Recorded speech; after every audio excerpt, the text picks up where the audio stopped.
the Coyote Twin, Vermilion's downtown theater. Providing entertainment Thursdays through Sundays.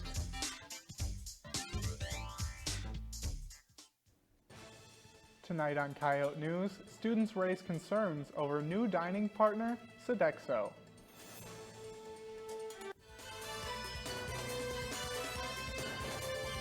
Live from the Al Newharth Media Center, this is Coyote News. Good evening and welcome to Coyote News. I'm Landon DeBoer. And I'm Marissa Brunkhorst. We'll get to that story and more, but first, USC sent students an alert this afternoon regarding a sexual assault. University police say the assault occurred outside of a residence hall where the reported offender inappropriately touched the victim, then fled. UPD is investigating the incident. If you or someone you know is a victim of sexual assault, you can anonymously submit a report through the silent witness form on the USD website. In an emergency, call University Police and seek medical attention. Vermilion's Safe Ride bus was involved in a hit-and-run accident last weekend. Around 3 Saturday morning, police arrived at the corner of Plum and Pine to find the bus trapped in a snowbank, where it apparently slid following the impact. Students were seen exiting the back emergency door. The driver of the vehicle that ran into the bus drove off, but luckily for police, they left their license plate at the scene. Everyone inside the bus managed to get out safely and no injuries were reported. Charges for the hit-and-run driver are still pending. A well-known neo-Nazi recruiter and podcast host has been identified as a Brookings resident. Vice News reports that Regan Lynn Shear gave a platform to dozens of neo-Nazi and white supremacy groups, all while operating under the name Gordon Kahl. Kahl was a North Dakota neo-Nazi who was killed by police during a 1983 shootout. His identity was revealed after he helped promote a network of neo-Nazi homeschool parents on his podcast. Shear produced 17 podcasts with nearly 500 episodes, including reported racist content. Spotify has decided to remove all of his work from their platform. Vice News reports that when they reached out to Shear for comment, he responded with, "I think you should go catch AIDS instead." The controversy over whether or not a state senator can keep her seat in the legislature continues. A committee responsible for reviewing and disciplining the reported misconduct of Pennington County Senator Julie Frye-Mueller led to her being reinstated, but they're drafting a report to recommend her censure. The committee and the senator held a private 4-hour hearing yesterday with the state employee who filed a complaint against her. In a letter to legislative leaders, the Legislative Research Council staffer says Frye-Mueller talked graphically about how the staffer's husband could assist her in breastfeeding her child and criticized the employee for vaccinating her child. The senator reportedly told her that her baby would get autism. The staffer says Frye-Mueller's husband, Mike, who is a lobbyist, was also present during the conversation in the LRC offices. This is the first time a senator has been suspended in South Dakota. Coyote News' Carter Linke is live in the muck to tell us what this historical event means for the state. Carter? Thank you, Marissa. I'm here with Emeritus Professor Dr. Michael Card to discuss this topic. Dr. Card, how might we see the suspension of Senator Frye-Mueller influencing other disciplinary actions in the state? Well, I think one of the things is, as was noted, this is the first time a sitting senator has been disciplined in this manner. There have been a couple other investigations in the last 20 years, but this is the first time that a select committee was impaneled, held hearings and interviews, and found that Senator Frye-Mueller did engage in a form of sexual harassment with this staff person of the Legislative Research Council. So I think going forward, it will be easier now because we have a process in place, and we would hope that it doesn't happen again. But this is quite often, and unfortunately, a frequent event that occurs in very rural states. And how has previous investigations in the state influenced this action? Well, I don't know, other than they've been sort of unprecedented, and the previous investigations dealt with a member of the Senate sleeping in the same bed with a page, and the other one was a member of the House of Representatives who was sleeping with interns. The key thing here is sexual harassment can be one of two things, and that was the opening. One method was that it's quid pro quo, trading this for that. That was the second case.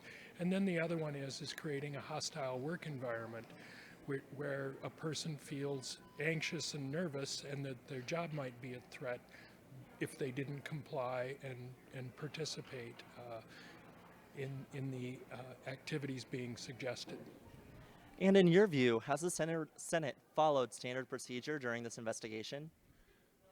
Well, I don't know if it's followed standard procedure because there isn't a standard procedure on this. They did follow procedures dealing with discipline involving an employee. And I think that's the key difference here is this is an employee as opposed to an otherwise criminal act. And in this case, what they acted on was appropriate in terms of how they dealt with the issues of interviewing both parties and coming to a determination. Thank you. Live in the muck for Coyote News, I'm Carter Linke. Thanks, Carter. The Senate will review the report from the Disciplinary Committee. Thank you for joining us. That was great. USD adopted Sodexo as its dining provider this fall, but new concerns are growing across the student population. Coyote News' Carly Phillips checks in. USD's Munster University Center is home to residential dining and 8 additional eating venues.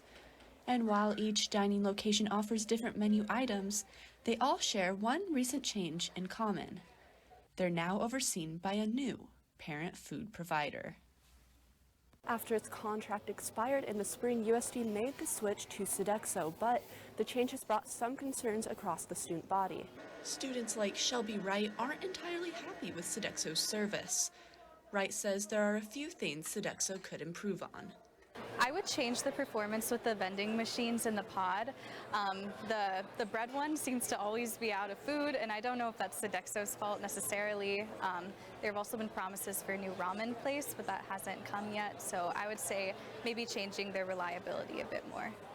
But Wright says she has heard many compliments about the food's quality. Residential dining seems to have pretty good food. I haven't eaten there much personally, but my friends have said good things about larger pizza sizes and everything else tasting pretty good. For Coyote News, I'm Carly Phillips. Sodexo welcomes student feedback via the Coyote Dining website. Coming up, the National Music Museum marks its 50th anniversary. In a world where embracing your identity is a privilege not usually given to the members of the LGBTQIA+ community, the University of South Dakota Spectrum provides community and education for young queer scholars. Sexuality and identity are defined on spectrums, and having a community of open-minded, inclusive peers provides safety. Spectrum is one reason all Coyotes can call the University of South Dakota their home.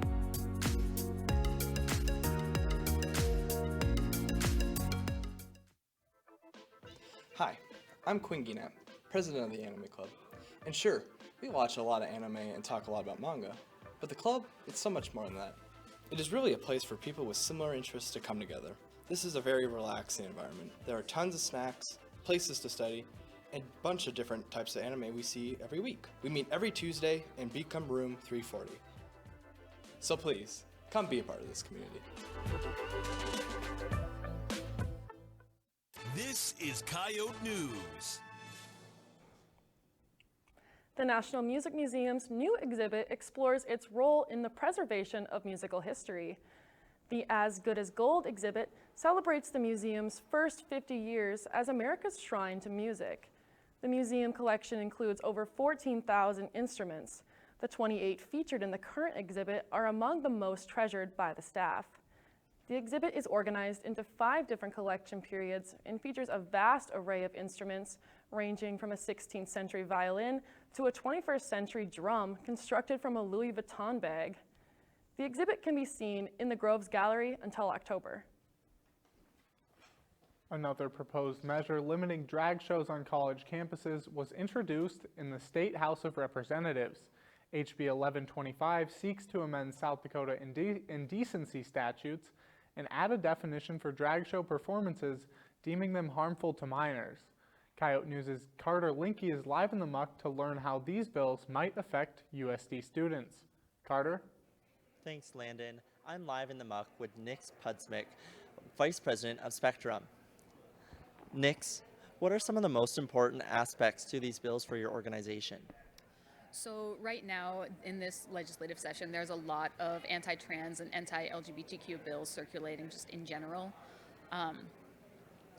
And right now we are really looking to support everyone within our club on Spectrum and on campus as well. So, Of course. What are some ways that your organization has been doing to have your voices heard on campus or in peer? we do a lot of outreach. We talk a lot about these bills in our club meetings. We try to get people informed about what's going on, keeping them updated on what exactly is happening with these bills, and then we offer support and help to whoever finds it distressing or who needs some support to whoever that these bills are affecting. Of course. And for interested students, how might students be able to get involved with Spectrum and your advocacy efforts? Right now we are having Spectrum meetings, weekly meetings every Monday at 6 p.m. upstairs in the Muck 219, where the old CDC used to be. We have an email list that we keep people updated with, and we are regularly tabling in the Muck, and we are always hosting some kind of event. Perfect. Thank you. Live in the Muck for Coyote News, I'm Carter Linke.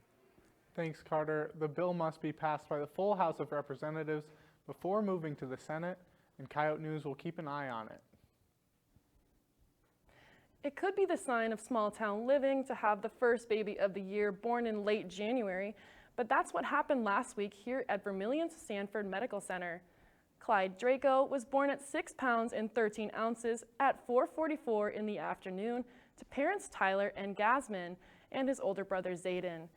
Businesses throughout the town greeted the family with a vast variety of treats and welcome gifts. Next on Coyote Sports, a former USD football player is headed to the Super Bowl. And we'll take a closer look into the basketball team's busy week.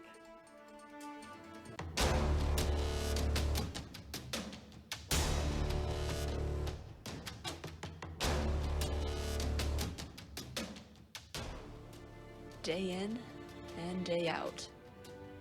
From one field on to the next. Dedicated, restorative, and driven.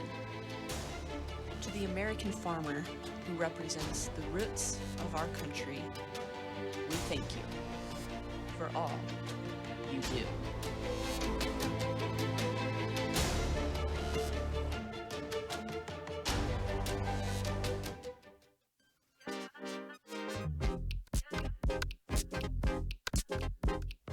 Dedication, resilience, and devotion. These three words define the USD dance team. As ambassadors of the university, the collegiate dancers engage the crowd on game days, connect with the community through events, and prepare for the UDA College National Championship to represent the university. Dance team is more than just a sport, it's a passion. Jump on three. 1, 2, 3, jumps!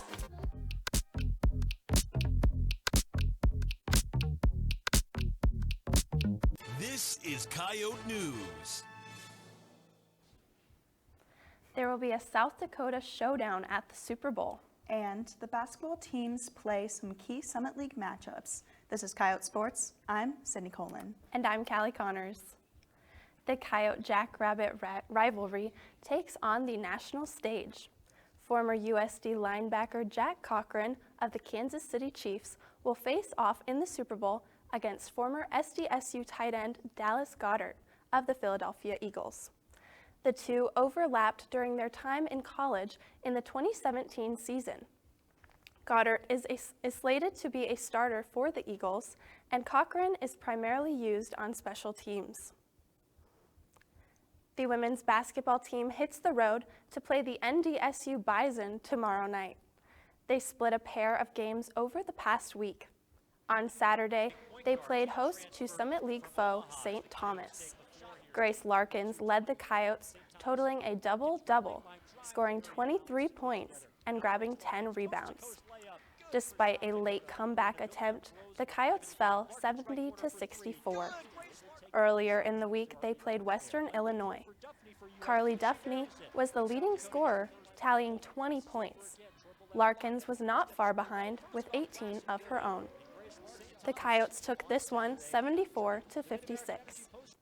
The winner of tomorrow night's contest against the Bison will be ranked second in the Summit League. The men's basketball team will host NDSU tomorrow night at 7. They split their last 2 games, winning once and losing once. On Monday night, they fell to Oral Roberts 103-53. Only 2 Coyotes got into double-digit scoring, with Mason Archambault tallying 11 points and Cruz Perrohunt scoring 10.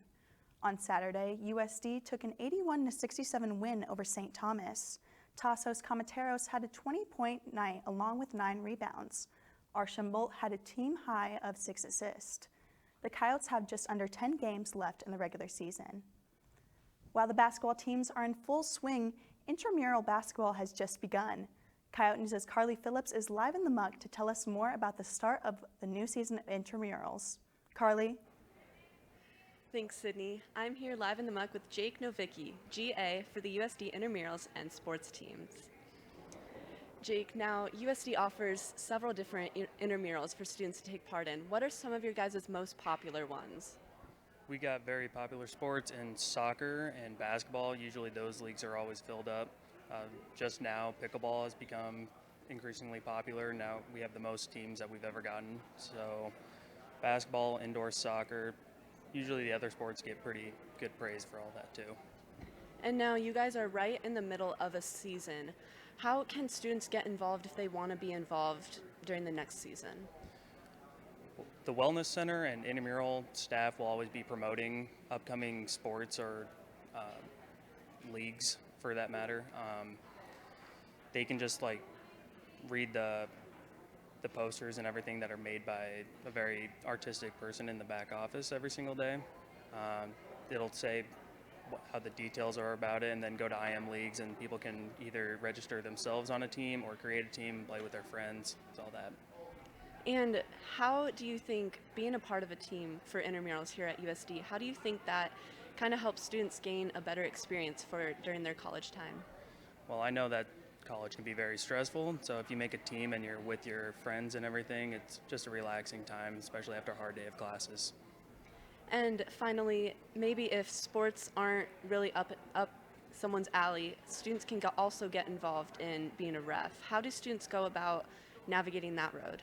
Well, if they're interested in reffing, usually before a league starts, we have training for our own officials, and that would be a good time for anyone that's interested in officiating for that particular sport, or if they're just interested in any particular sport and want to get to know more about it. There's always training. We will train you.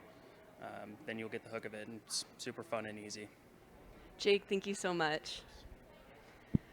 Live in the muck for Coyote Sports, I'm Carly Phillips. Thanks, Carly. As we just heard, you can check out what intramurals are coming up and visit the IM League's website or app. The USD tennis team takes on a Big Ten opponent this Saturday. They'll head to Minneapolis to play the Gophers. Last weekend, USD won its first duel of the season during their 7-0 sweep over the USF Cougars. During the match, sophomore Bea Havlikova had a 3-set win in number 1 singles. The team will try to improve from the last time they played a dual match against Minnesota, where they lost 7-0. The track and field teams will host an alumni meet this weekend with former athletes given the opportunity to compete. This past weekend, the team was in Minneapolis. The first day of the meet saw sophomore Marlene Milou set a meet record in pole vault with a personal best clearance of 4.43 meters. Day 2 saw the team take 10 victories in the meet. Joe Lynch posted a season best with a clearance of nearly 7 feet in the high jump. The first events in Saturday's meet will begin at 11. An Iowa City native joins the volleyball coaching staff. Abby Saylor has been named as an assistant volleyball coach. Saylor was the director of volleyball operations before spending the 2022 season as an assistant coach for Grand Canyon University. She joins a Coyote team that has won 3 straight Summit League tournaments. And that's it for Coyote Sports. When we come back, we ask students what their struggle meal is. Stay with us.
This is Coyote News. Many college students experience low incomes, making it often easier to whip up something simple than to have an elaborate meal. That's why this week we asked students what their favorite college struggle meal is. This is what they had to say. So I have 2 of them actually. One of them is just usually plain old chicken ramen. That's always a classic. Or you get the pepperoni pizza Hot Pockets and just throw them in the air fryer, 12, 15 minutes. Beautiful. A little bit of ranch maybe too. Beautiful. It would probably be just making a plain cheese quesadilla on the stove. My college struggle food is I get a pickle spear and then I wrap that up in cheese and like turkey and then I eat that. I would say peanut butter toast with cinnamon and sugar. So it's 2 packets of ramen, chicken, can of tuna, mayo, mustard, mix that in with the seasoning packet, mix it all up. Fantastic. At McDonald's, I get $2 cheeseburgers, no pickle, no mustard, and then a 10-piece McNugget with sweet and sour sauce or honey mustard. Brown rice with barbecue sausage over the top. Probably Tostino's pizza rolls, but different sauces. You can have Chick-fil-A sauce, ranch, barbecue sauce. Probably grilled cheese and tomato soup, but specifically Campbell's tomato soup, because like the other kinds are just gross. Oh, I really like ramen with a scoop of peanut butter in it. It's really good. Trust me, don't look at me like that. So I'd probably have to say my favorite is to make an entire box of mac and cheese, sit on the couch, and watch some shows. What about you? I like those homemade pizzas with the tortilla and the sprinkled cheese and the little pepperonis. That's my go-to. Tomorrow is Groundhog Day again, and that means in the morning we'll find out if Punxsutawney Phil will see his shadow. We asked our Twitter followers if they think we'll have an early spring or 6 more weeks of winter. Well, I'm not quite sure what will happen, but personally, I want that early spring. Yeah, me too. I'm a woman of the people, so that's what I like to see. And it looks like most of our viewers agreed. We do want to see that early spring, no more snow. And follow our Twitter page at USD Coyote News to take part in those weekly polls. Well, speaking of Groundhog Day, Punxsutawney Phil has been giving his weather predictions for more than 120 years, but they're not always accurate. Records kept by the Punxsutawney Groundhog Club show that Phil has predicted 105 winters and just 20 early springs. The Stormfacts Almanac reports that Phil's only been correct 39% of the time. However, Phil's improving. Over the past decade, Phil's managed to be right 40% of the time. Despite his less than stellar track record, Phil was just inducted into the 2023 Meteorologist Hall of Fame. Last year, Phil predicted 6 more weeks of winter. and we'll have to wait and see what he predicts tomorrow. And that's all for Coyote News. Pick up the Valance issue for an update on Kristi Noem's plan for pregnant parent expenses. Listen to 91.1 for news updates throughout the week and for coverage of your USD sports. Don't forget to follow our social media pages for daily updates and the weekly poll. Have a great night.